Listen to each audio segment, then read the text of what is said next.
일본이 내년부터 차세대 전투기 개발을 본격적으로 시작하기로 했습니다. 2030년부터 퇴역하는 주력 전투기 F2가 노후화되어 이를 대체하려고 하는 것입니다. 최소 수백억 달러 규모로 추정되는 초대형 전투기 사업에 영국과 미국의 방산업체가 뛰어들었습니다.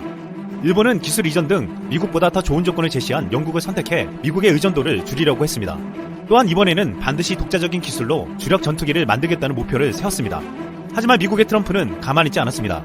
지난 10일 영국 파이낸셜 타임스는 일본이 미국 의존도를 낮추기 위해 대안으로 영국과의 전투기 공동 개발을 고려하고 있지만 도널드 트럼프 미국 행정부가 일본이 미국 기업과 사업을 진행하도록 압박하고 있다고 보도했습니다. 실제로 미국의 트럼프가 노골적으로 영국이 아닌 미국 방위산업체 로키드 마틴사와 공동 개발하도록 종용한 사실이 드러났습니다. 일본은 과거 1980년대 말 미국 부시 행정부 당시 F2 개발 사업에서도 비슷한 일을 겪은 바 있습니다. 결국 일본은 미국과 공동 개발 이후 국산화에도 실패하고 핵심 기술 이전에도 실패했다는 대내적인 비난을 받았습니다. 이 때문에 이번에는 미국에서 벗어나려 했지만 트럼프가 다시 압박해오며 또한 이를 듣지 않을 시에 주일 미군 방위 분담금 문제와 연계할 것이라는 관측까지 나오고 있습니다. 일본은 제2차 세계대전 당시 활약한 제로센과 같은 전투기 개발을 꿈꿔왔습니다.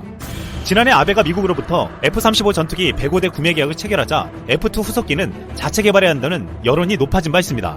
그러나 지금 이 모든 것이 물거품이 되어버릴 상황이 되어가고 있습니다. 일본은 상황이 이렇게 되자 한국을 부러워하지 않을 수 없었습니다. 한국은 차세대 전투기 KF-X를 자국 기술로 만들고 있기 때문입니다.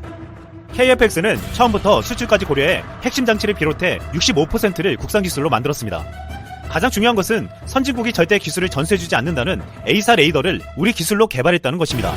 지난 2015년에 F-35 도입 대가로 미국 로키드 마틴이 한국의 25개 기술을 전수하기로 했습니다.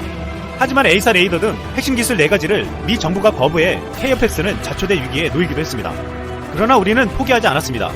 한국항공우주산업 KAI는 개발 역량을 집중하여 연구해왔고 결국 세계에서 11번째로 A사 레이더를 개발하게 되었습니다. 또한 나머지 핵심 3개 기술도 우리 기술로 개발에 성공했고 제한된 스텔스 기능까지 장착되어 적 레이더의 탐지율을 낮출 수 있었습니다. 차세대 전투기의 가장 어려운 핵심 기술들을 우리 손으로 만들었다는 것은 놀라운 성과였습니다.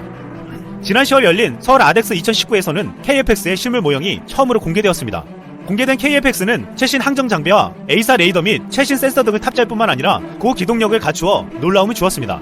KF-X 사업을 주관하는 KAI는 KF-X의 유럽제 미사일뿐만 아니라 현재 개발 중인 장거리 공대지 유도무기인 한국형 타우러스 무장도 가능하다고 밝혔습니다. 현재 LIG 넥슨이 개발하는 사거리 300km 이상의 한국형 공대지 타우러스 미사일은 KF-X에 탑재되면 가공할 만한 유력을 보여줄 것으로 기대되고 있습니다. 특히 KF-X는 성능뿐만 아니라 가장 높게 평가받는 것은 놀라운 가성비입니다. KAI 관계자는 KF-X는 F-35A보다 운영 비용이 절반가량 적게 들고 기동 능력도 더욱 우수하다고 밝혔습니다. 개발비만 총 8조 8,304억 원이 투입되는 KF-X 사업은 2021년 상반기에 시조 1억 1을 만드는 데 이어 2022년 상반기에 초도 비행 시험을 시작해 2026년까지 개발을 완료한다는 게 군 당국의 계획입니다. 지금 일본은 한국의 자국 기술로 차세대 전투기를 만드는 것을 지켜보고 있습니다.